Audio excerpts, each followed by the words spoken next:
What do you think then of CSU?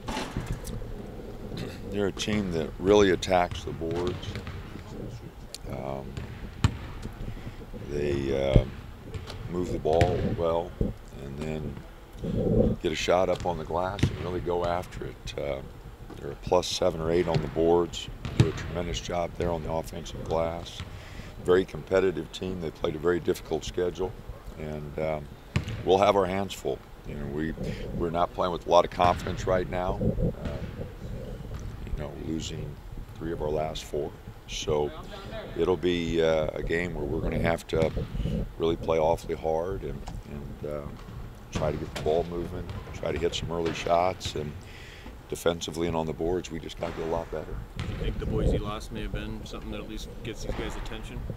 Oh, I think they had their attention after the PK80 tournament. We didn't play well there. I think our guys know that.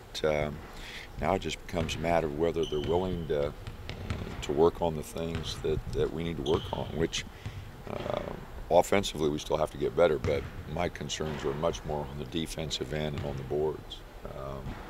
We are just not doing a good job there, and defensive transition was not good against Boise.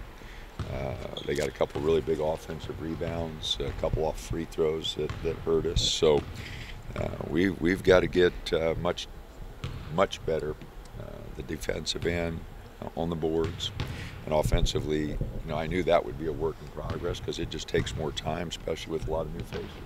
Coach, you guys handled playing without Troy. He's your top rebounder, a lot of versatility defensively.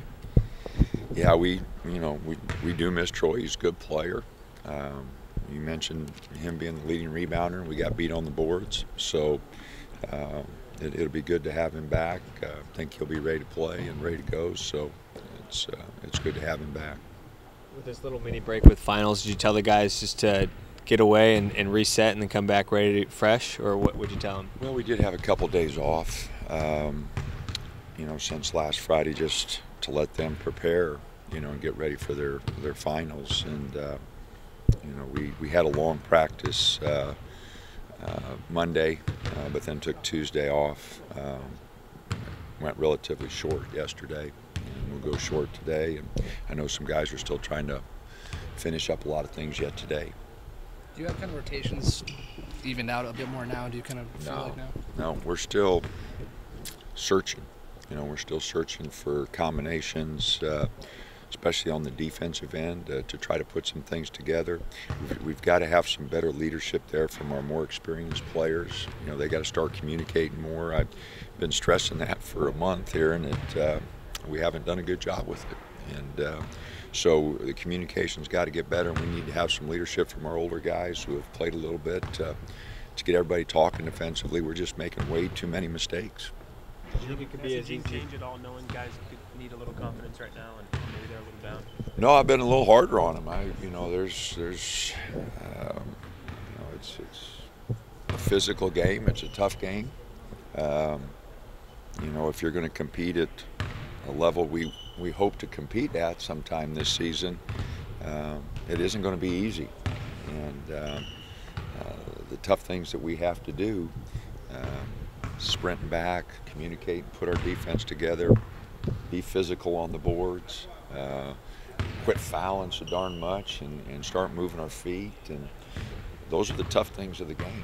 And so there's no way to be soft with that. You just got to get after them and hope that they'll make the adjustments. How do you coach up physicality? Is that something you can do in We practice? worked a lot on blocking out this week.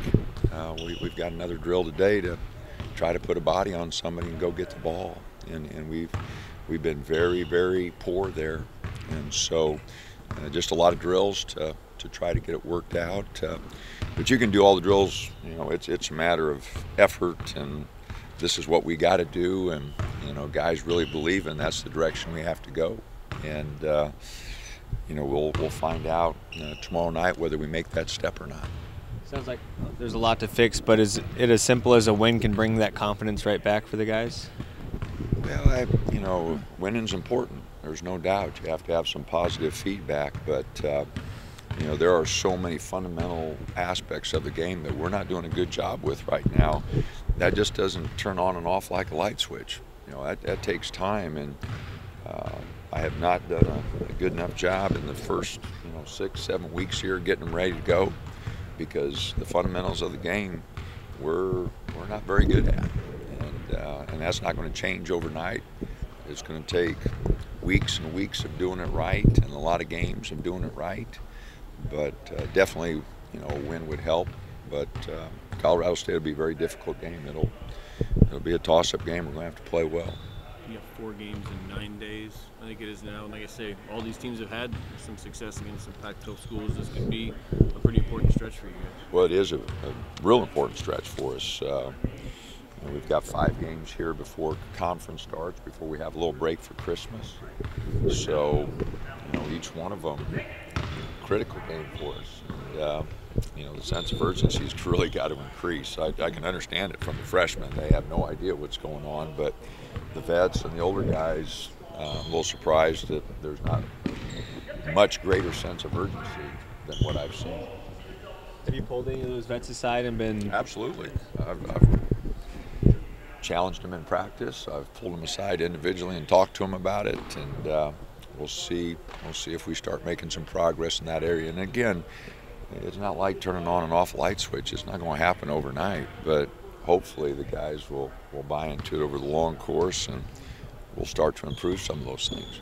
What do you got in the Pac-12 right now and where it's at? I mean, UW got the win over Kansas yesterday. Arizona has a couple losses already. I kind of think the Pac-12 shaking up so far. I really don't know. I haven't had a chance to see many of the teams play. I did catch the late part of the Washington game last night when I got home. So, I thought their zone looked really good, really active. But no, I haven't seen very much of the games at all. I saw just a little bit of Arizona, Texas A&M. Saw a little bit of that one last night. I haven't seen UCLA play. I haven't seen USC. So I did see Colorado because they played Colorado State. Colorado State beat them last week, so I did see Colorado in that game. But other than that, I haven't seen much of the Pac-12. You said you want more leadership coming from more experienced players. How do you want to see that from players like McIntosh and Elijah? A lot more communication on the defensive end. Just letting our younger players play and having them kind of give them a little instruction. Someone's got to start talking in defensive transition. Someone's got to talk around the free throw line, getting our guys in the right spots. Those are all things that our older players can give us. So I've encouraged them to do that. I've been encouraging them to do that. And at some point in time, we've got to have those guys step forward. You think they're stepping forward off the court as well? Yeah, I mean, I have a lot less control what they do off the court, but I think they're setting a good example there. I think guys are getting where they're supposed to be and doing a good job there. Right now on the court, we're not taking care of business on the defensive end or on the boards, and we just need a lot more communication. A lot of our defensive mistakes, I think, would go away.